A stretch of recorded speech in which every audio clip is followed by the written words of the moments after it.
Hey, this is Faye, and today the last leg of the Ishgardian Restoration hits, so if anybody out there wanted one of those exclusive titles, then now's your last chance. Why you might want to do that and how that works, we can talk about that after the rundown of the materials that will be needed aside of the diadem materials. I will try to keep this intro short, but just as last time, I am trying to highlight all of the items and all of the components that goes into the Sky Builder stuff and, all of the things that aren't from the diadem that you'll have to get in the rest of the world. I may forget some, but this is what the comments are for, and these are gathered by map, so maybe while you're on one map farming one thing, you might then also farm another thing that is on the very same map.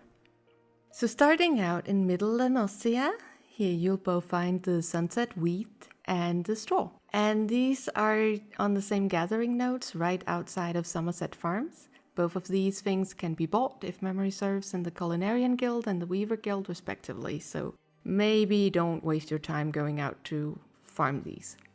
In Lower Noscea you will find the Sun Lemon, which you can also buy from Beast Tribe vendors if you have unlocked those, but it is right outside the mist, so the fastest way to get there is just from the Aetherite in the middle of Limsa, just port to the mist and then go out and then you're right there, and these are really easy to farm. In Upper Noscea we can find the Electrum Ore, which is really easy to mine. It's not too far out of Camp Bronx Lake. There is a nice little cluster of them near this cave corridor thing that is between the two ends of the map. Then we move to the Black Shroud. In the Central Shroud you can get maple sap as a botanist, which is used for the maple syrup, though honestly you can also really easily buy these from the Culinarian supply vendor if you have some spare gil. In the East Shroud you can find Yew Logs, and they're right around 9 ives. They're spread out a little around it, but you should be able to see at the very least the first node the very moment you poured in. So if you're on a botanist, that should be visible for you. You can also slay some of the hares here and hope that they will drop acidic secretion. But you can also get that, and I believe with a higher drop rate, in the North Shroud, where you will find them outside of Aldgoat Float. They're on the upstairs. I did show this in another video of mine, but you just have to run up the hill when you get out west of Aldgoat. In the South Shroud, you can find flax right around Camp Tranquil. You can harvest this on a botanist, and people will need this to make Rami thread. Then we move to Thanalan, and in Western Thanalan you can mine iron ore on a miner. But I will also mention that you can buy iron ore at supply vendors at the Blacksmiths and Armorers Guild in Limsa, and from various different vendors, amongst these the vendors that you can put in your house for materials. So, in Eastern Thanalan, you can go on a killing spree and kill a lot of goats, as Aldgoat Skin is once again in the restoration, and there are many clusters of goats that respawn fast, so even more people can farm these at once. In Southern Thanalan, you can kill paists. Just travel to Little Alamigo and go around. There is a nice path of 4-legged snakes that are just waiting for you to grab their hides and bring them to Ishgard. And for miners, there is the Mythril Ore that is needed for Mythril Ingots at the bottom of the map. So there's this nice little cluster of nodes that is way out of the way of most mobs.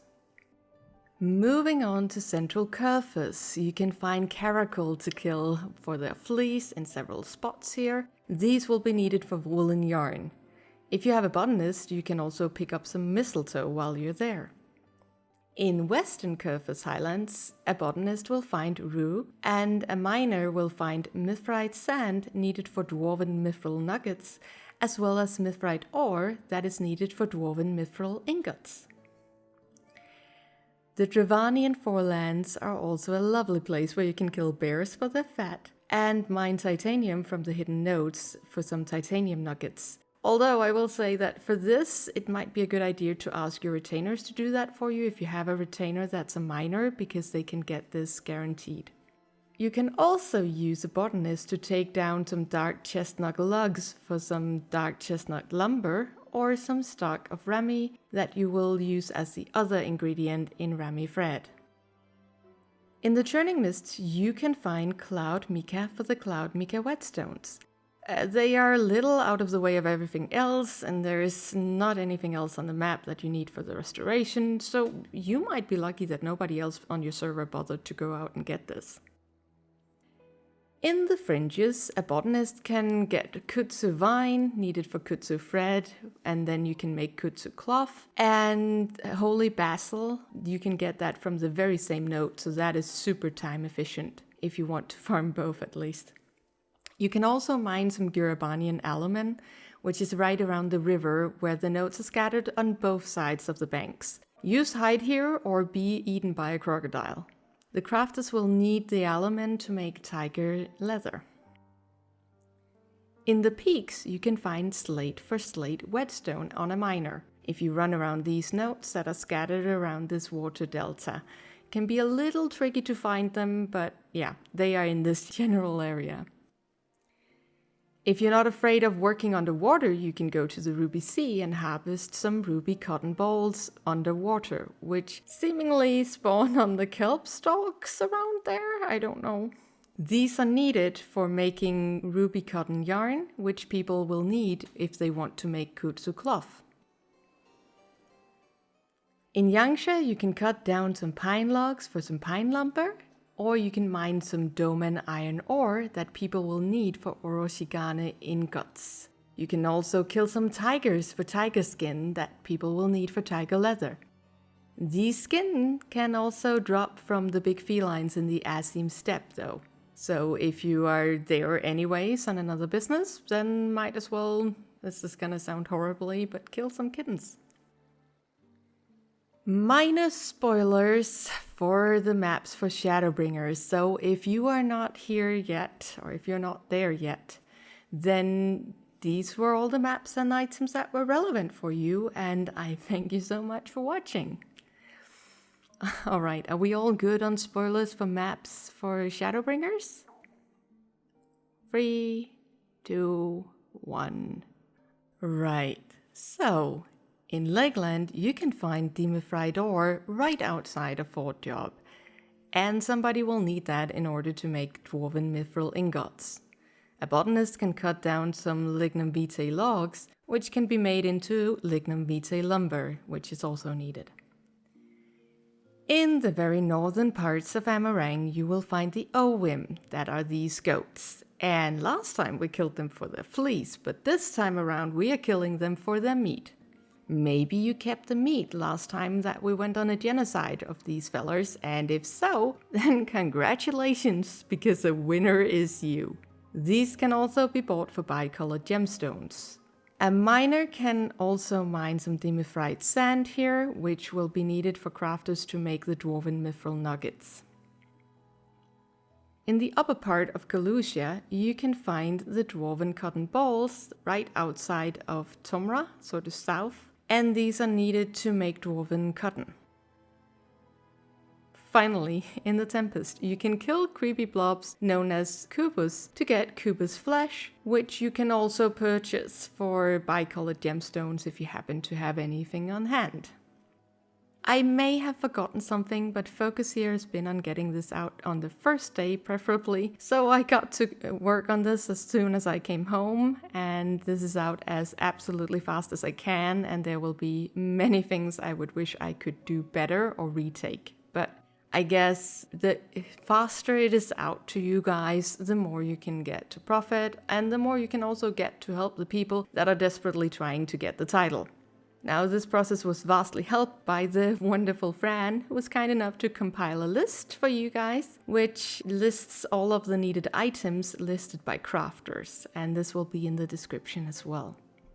So, listed by crafter, we have, for carpenter, Yew Log, Mythril Ingot, Titanium Nugget, Oroshigane Ingot, and Dwarven Cotton.